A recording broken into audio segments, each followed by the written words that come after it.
Sir ನಾವೀಗ ಹೊಸ ಸಂಘ ಮಾಡಕ್ ಹೊರಟಿರೋದು ಅವ್ರ ವಿರುದ್ಧ ಅಲ್ಲ, ಇದು ವಿರುದ್ಧ ಅಲ್ಲ. ಒಕ್ಕಲಿಗರ ಜನಾಂಗದ ಸರ್ವತೋಮುಖ ಅಭಿವೃದ್ಧಿಗಾಗಿ ಎಲ್ರಿಗೂ ಪ್ರಾತಿನಿಧ್ಯ ಕೊಡಬೇಕು, ಎಲ್ರಿಗೂ ಕೂಡ ಸಮಾನ ರೀತಿಯಲ್ಲಿ ಕಾಣಬೇಕು ಅಂತ ಸಂಘಟನೆ ಒಂದು ಸಂಘ ಸ್ಥಾಪನೆ ಮಾಡಬೇಕಂತ ತೀರ್ಮಾನ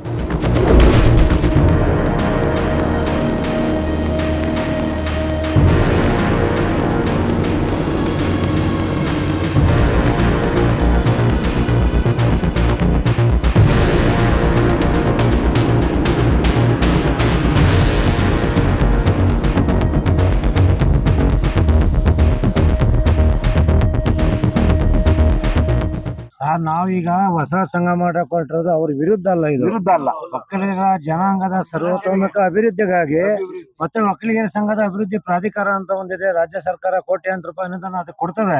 ಈ ಇರೋ ಸಂಘ ಅದರಿಂದ ಯಾವುದೇ ಪ್ರಯೋಜನ ಕೊಡಿಸಿಲ್ಲ ಅವರು. ಮತ್ತೆ ಇನ್ನೊಂದು ಉದ್ದೇಶ ಅಂದ್ರೆ ಒಂದು ಸಹಕಾರ ಸಂಘ ಮಾಡ್ಬೇಕಂತ ಕೂಡ ನಾವೆಲ್ಲ ಮುಖಂಡರು ನಿಶ್ಚಯ ಮಾಡಿದ್ವಿ. ಅದ್ರ ಮುಖಾಂತರ ಯಾವ್ದಾನ ಸರ್ಕಾರದಿಂದ ಒಂದು ಅನುದಾನ ರೂಪದಲ್ಲಿ ಒಂದ್ ಏನಾದ್ರು ನಮಗೆ ಜಾಗ ಮಂಜೂರು ಮಾಡಿದ್ರೆ ಅದ್ರಲ್ಲಿ ಬಡವರಿಗೋಸ್ಕರ ಒಂದು ಕಲ್ಯಾಣ ಮಂಟಪ ಕಟ್ಟಿ ಕೂಡ ಕೊಡ್ಬೇಕಂತ ಒಂದು ಯೋಜನೆ ಇದು ಹಾಕೊಂಡಿದ್ವಿ. ಇದು ಒಕ್ಕಲಿಗರ ಸಂಘ, ಇದು ರಾಜಕೀಯ ವೇದಿಕೆಯಲ್ಲಿ ಎಲ್ಲಾರು ಸದಸ್ಯರಾಗಬಹುದು. ಅವ್ರು ಕಮ್ಯುನಿಸ್ಟ್ ಆಗ್ಲಿ, ಕಾಂಗ್ರೆಸ್ ಆಗ್ಲಿ, ಮತ್ತೆ ಜನತಾದಳ ಆಗ್ಲಿ, ಎಲ್ಲರೂ ಕೂಡ ಅದರಲ್ಲಿ ಒಕ್ಕಲಿಗರು ಸದಸ್ಯರಾಗಬಹುದು ಪೂರ್ತಿ. ಒಳ್ಳೇದಲ್ವಾ? ಆಮೇಲೆ ಅದು ನಾವು ಅವ್ರ ವಿರುದ್ಧ ಮಾಡ್ತಾ ಇರೋದಲ್ಲ. ಉತ್ತರ ತಾಲೂಕು ಸಂಘದ ತರ ನಾವು ನಮ್ಮ 146 ಜಾತಿ ಉಪಜಾತಿಗಳನ್ನು ವಿಂಗಡಿಸಲ್ಲ. ನಮ್ಗೆ 146 ಜಾತಿಗಳು ಕೂಡ ಒಕ್ಕಲಿಗರು.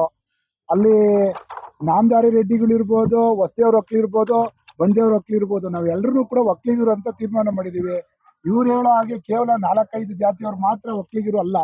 132 ಜಾತಿ ಏನಿದೆ, 132 ಕೂಡ ಉಪಜಾತಿಗಳು ಕೂಡ ಒಕ್ಕಲಿಗರು ಅಂತ ಎಲ್ರಿಗೂ ಪ್ರಾತಿನಿಧ್ಯ ಕೊಡಬೇಕು, ಎಲ್ರಿಗೂ ಕೂಡ ಸಮಾನ ರೀತಿಯಲ್ಲಿ ಕಾಣಬೇಕು ಅಂತ ಸಂಘಟನೆ ಒಂದು ಸಂಘ ಸ್ಥಾಪನೆ ಮಾಡ್ಬೇಕಂತ ತೀರ್ಮಾನ ಮಾಡಿದ್ವಿ.